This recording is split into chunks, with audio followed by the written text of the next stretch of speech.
السلام علیکم ناظرین، آبزرویشن ہب میں خوش آمدید۔ آج کی اس ویڈیو میں ہم آپ کو بتائیں گے ظہیر الدین محمد بابر کی ابتدائی زندگی کے بارے میں، اور دوسرا بابر کی آمد پر بار صغیر کی سیاسی حالت کیا تھی۔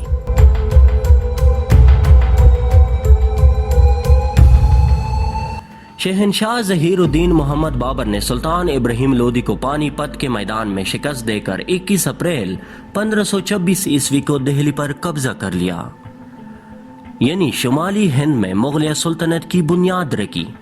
اس کی رگوں میں امیر تیمور اور چنگیز خان کا خون موجود تھا، لیکن وہ لفظ منگول یا مغل سے نفرت کرتا تھا۔ وہ اپنے آپ کو ترک خیال کرتا تھا۔ اس وقت تک لفظ مغل سے خونخواری کا رنگ ٹپکتا تھا اور کفر کی بو پھوٹتی تھی، اس لیے بابر اپنے آپ کو ترک کہتا تھا اور مغل کہلوانا پسند نہ کرتا تھا، لیکن مورخین نے اس کے جانشینوں کو مغل قرار دیا۔ اس بنا پر بابری نسل کے تمام حکمرانوں کو مغلیہ خاندان کہتے ہیں۔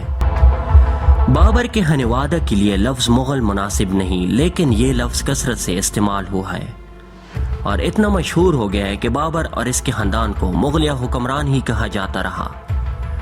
بابر اور اس کے جانشینوں کو بعض مورخین تیموری یا چغتائی بھی کہتے ہیں۔ بابر اعلیٰ درجے کا جنگجو تھا، لیکن ایرانی ثقافت کا دلدادہ تھا۔ بابر 1483 عیسوی میں پیدا ہوا۔ اس کے والد کا نام عمر شیخ مرزا تھا، جو چینی ترکستان کی چھوٹی سی ریاست فرغانہ کا فرمانروا تھا۔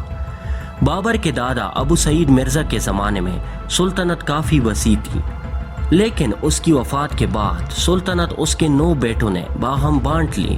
اس سے مرکزی طاقت زائل ہو گئی اور نزائیدہ چھوٹی چھوٹی ریاستیں طویل عرصہ تک جنگ و جدل میں مصروف رہے۔ بابر محض 12 برس کی عمر میں ریاست فرغانہ کا بادشاہ بنا، لیکن اس کے 8 چچا فرغانہ کی ریاست کو ہڑپ کرنے کے در پہ ہو گئے اور انہوں نے ایک پل کے لیے بھی بابر کو چین سے بیٹھنے نہ دیا۔ اس کے علاوہ ازبک سردار شیبانی خان سے بھی بابر نے کئی بار تیغ آزمائی کی۔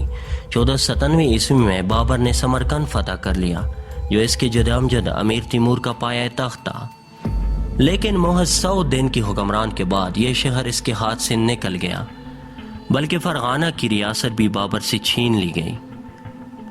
1500 عیسوی میں بابر نے سمرقند دوبارہ فتح کر لیا، لیکن ازبکوں نے 8 ماہ کے محاصرے کے بعد اس شہر پر دوبارہ قبضہ جما لیا اور بابر جان بچانے کے لیے تاشقند کی جانب بھاگ گیا۔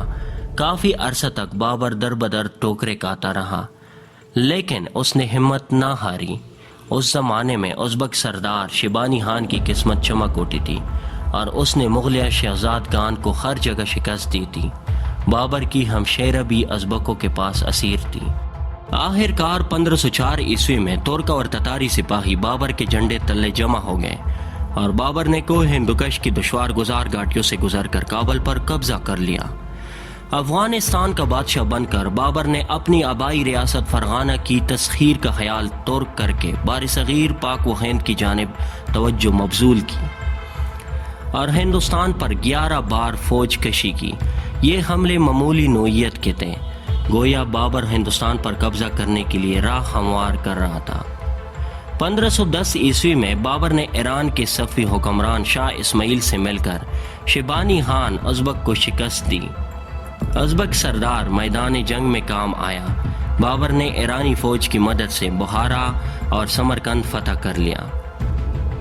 ادھر اس کے چچزاد بھائی مرزا حیدر نے فرغانہ سے ازبکوں کو مار بھگایا، لیکن مغلوں کی قسمت نے یاوری نہ کی۔ ازبکوں کے نئے سردار عبداللہ خان نے مئی 1512 عیسوی میں بابر کو شکست دے کر سمرقند سے بھگا دیا۔ ایرانی فوج بھی ازبکوں سے شکست کھا کر واپس بھاگ گئی۔ مجبوراً بابر کابل لوٹ آیا۔ اس کے بعد اس نے اپنی آبائی میراث یعنی ماورا النہر کا نام تک نہ لیا، البتہ بادحشان اس کے قبضے میں رہا اور 1522 عیسوی میں اس نے کندہار بھی فتح کر لیا۔ کابل سے حملہ آور ہو کر 1526 عیسوی میں بابر نے پانی پت کی پہلی لڑائی جیتی تھی اور دہلی و آگرہ پر قبضہ کر کے ہندوستان میں مغلیہ سلطنت کی بنیاد رکھی تھی۔ بعد ازاں اس نے رانا سانگا کے خلاف جنگ کر کے شمالی ہندوستان پر اپنے قدم جمائے۔ اس وقت بابر کی آمد پر بار صغیر کی سیاسی حالت کیا تھی؟ 16ویں صدی عیسوی میں ہندوستان میں لاتعداد چھوٹی چھوٹی آزاد ریاستیں تھیں اور مرکزی طاقت زائل ہو چکی تھی۔ تمام ریاستیں ایک دوسرے کی رقیب تھے اور ہمیشہ ایک دوسرے کے خلاف برسر پیکار رہتی تھی۔ ان حالات میں ہندوستان کی تصویر بے حد آسان تھی۔ پروفیسر ایشوری پرشاد کے مطابق لاتعداد چھوٹی چھوٹی ریاستوں کے جرمٹ کی بدولت ہندوستان کسی غیر ملکی فتح کے عزم و استقلال کے سامنے ترنوالا تھا۔ بابر نے ان حالات سے فائدہ اٹھا کر دہلی پر مغلیہ سلطنت کا جھنڈا گاڑ دیا۔ اس وقت بار صغیر کے سیاسی نقشے میں سلطنت دہلی، کشمیر اور سندھ، گجرات و مالوا، میواڑ، خندیش، بنگال اور اڑیسہ اور دکنی ریاستیں شامل تھیں۔ نمبر 1، سلطنت دہلی۔ سلطان ابراہیم لودھی ہندوستان کا سلطان کہلاتا تھا، لیکن اس کی سلطنت بے حد کمزور اور کوکلی ہو چکی تھی۔ وہ 1517 عیسوی میں تخت نشین ہوا تھا۔ اس کی ریاست میں دہلی اور آگرہ کے علاوہ پنجاب، دوآبا، جونی پور، بہار، بیانہ اور جزیرے کے کچھ علاقے شامل تھے۔ پنجاب برائے نام سلطنت دہلی کا صوبہ تھا۔ وہاں کا گورنر دولت خان لودھی عملاً خود مختار بن چکا تھا۔ نمبر 2، کشمیر اور سندھ۔ بابر کی آمد پر کشمیر اور سندھ کے علاقے کامل طور پر آزاد تھے۔ شاہ مرزا کی سرکردگی میں کشمیر نے 1339 عیسوی میں خود مختاری حاصل کر لی تھی۔ اس خاندان کا مشہور ترین حکمران زین العابدین تھا، جس سے کشمیر کا اکبر بھی کہتے ہیں۔ اس نے 1470 عیسوی میں وفات پائی۔ بابر کے زمانے میں کشمیر کے علاوہ سندھ بھی آزاد تھا۔ سندھ نے محمد تغلق کے زمانے سے سلطنت دہلی سے رشتہ توڑ لیا تھا۔ سندھ پر 16ویں صدی عیسوی تک سمرا خاندان کی حکومت رہی۔ 1520 عیسوی میں شاہ بیگ ارغون نے سندھ پر حملہ کر لیا۔ شاہ بیگ بابر سے شکست کھا کر ہندوستان بھاگ آیا تھا اور سندھ کا مالک بن بیٹھا تھا۔ اس کے بیٹے شاہ حسین نے ملتان کا الحاق بھی کر لیا تھا۔ نمبر 3، گجرات و مالوا۔ بابر کے زمانے میں مالوا کا حکمران محمود ثانی تھا اور گجرات کا سلطان ظفر شاہ ثانی تھا۔ میواڑ کے حکمران رانا سانگا نے ان دونوں ریاستوں پر فوج کشی کر کے ریاست کو مزید الجھا دیا تھا اور ان ریاستوں کو کمزور کر ڈالا تھا۔ مالوا کے حکمران محمود ثانی نے اپنے تمام اختیارات اپنے وزیر مدنی رائے کے سپرد کیے ہوئے تھے۔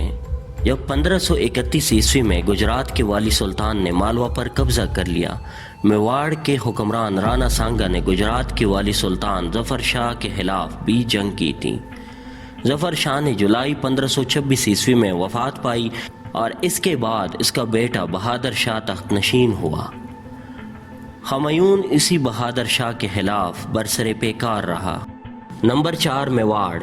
یہ ریاست رجپوتوں کی ریاستوں میں سے اہم ترین گنی جاتی ہیں۔ اس کا دارالخلافہ چتور تھا اور اس ریاست کے حکمران کا نام راجہ سنگرام سنگھ تھا، لیکن وہ رانا سانگا کے نام سے مشہور تھا۔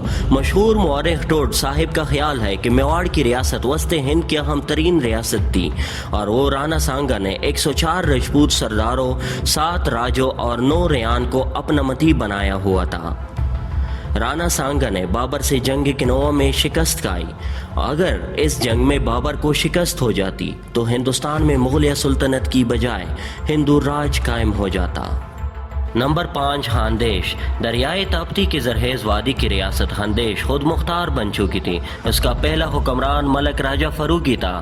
گجرات اور احمد نگر کے سالتین ہمیشہ خاندیش کو لالچائی ہوئی نظروں سے دیکھتے تھے، لہٰذا خاندیش کو ہمیشہ جنگ کا خدشہ لاحق رہتا تھا۔ 1508 عیسوی میں خاندیش کے سلطان داؤد کی وفات کے بعد تخت کے کئی اہم دعویدار پیدا ہو گئے۔ ریاست جنگ و جدل کا شکار ہو کر کمزور ہو گئی۔ گجرات اور احمد نگر نے ان حالات سے خوب ہاتھ رنگے۔ خاندیش کی ریاست دہلی سے کافی دور تھی، اس لیے برصغیر کی اپنی سیاست اس ریاست پر اثر انداز نہ ہوئی۔ نمبر 6، بنگال اور اڑیسہ۔ 16ویں صدی عیسوی میں بنگال کا حکمران علاؤ الدین حسین تھا۔ اس نے اپنی سلطنت کو وسیع تر کر کے کمروپ یا آسام کی سرحد تک اپنی حکومت قائم کی۔ ان دنوں جونپور کا بادشاہ حسین شاہ دہلی کے سلطان سکندر لودھی سے شکست کھا کر بھاگ آیا اور علاؤ الدین حسین نے اس سے پناہ دی۔ اس بنا پر سکندر لودھی بنگال پر حملہ آور ہوا۔ بنگال کے سلطان علاؤ الدین حسین کو شکست ہوئی اور اس نے بہار کی سرحد سے آگے نہ بڑھنے کا وعدہ کیا۔ اڑیسہ کی ریاست میں ہندو کی حکومت تھی۔ یہ ریاست خاصی بڑی تھی لیکن شمالی ہند کی سیاست سے الگ تھلگ رہتی تھی۔ اس ریاست کی بدولت دہلی کی سالتین آسانی سے دکن یا بنگال پر حملہ آور نہ ہو سکتے تھے۔ نمبر 7، دکنی ریاستیں۔ بندیا چل کے اس پار دکن کی 6 خود مختار ریاستیں تھی۔ وجے نگر کی ہندو ریاست محمد تغلق کے زمانے سے آزاد چلی آتی تھی اور بابر کے زمانے میں اس ریاست پر کرشنا دیو حکمران تھا۔ دکن کی عظیم الشان اسلامی ریاست جو بہمنی سلطنت کہلاتی تھی زوال پذیر ہو کر 5 ریاستوں میں بٹ چکی تھی۔ یہ نئی ریاستیں 1481 عیسوی میں محمود گوان کی وفات کے بعد وجود میں آئے۔ ان ریاستوں کو بعد ازاں مغلوں نے آہستہ آہستہ اپنی سلطنت میں شامل کر لیا۔ ان ریاستوں کے نام میں number 1 Berar, number 2 Ahmednagar, number 3 Bijapur, number 4 Golconda, number 5 Bidar. نتیجہ، اس کا نتیجہ کیا ہوا؟ 16ویں صدی عیسوی میں برصغیر کی سیاسی حالت سے یہ بات واضح ہو جاتی ہے کہ ہندوستان کی تسخیر کے لیے حالات سازگار تھے، مرکزی طاقت مفقود تھی اور ملک لاتعداد چھوٹی چھوٹی ریاستوں میں بٹا ہوا تھا۔ نیز یہ ریاستیں ایک دوسرے سے برسر پیکار رہتی تھی۔ پس بابر جیسے عمدہ جرنیل کے لیے جو عزم و استقلال کا پتلا تھا، اس وقت ہندوستان فتح کر لینا آسان امر تھا۔ اس کے بعد مغلیہ سلطنت کے نیکسٹ ایپیسوڈ میں ہم آپ کو بتائیں گے بابر کے ابتدائی حملے، پنجاب کی تسخیر اور پانی پت کی پہلے لڑائی کے بارے میں۔ Thanks for watching. See you in next video. Allah Hafiz.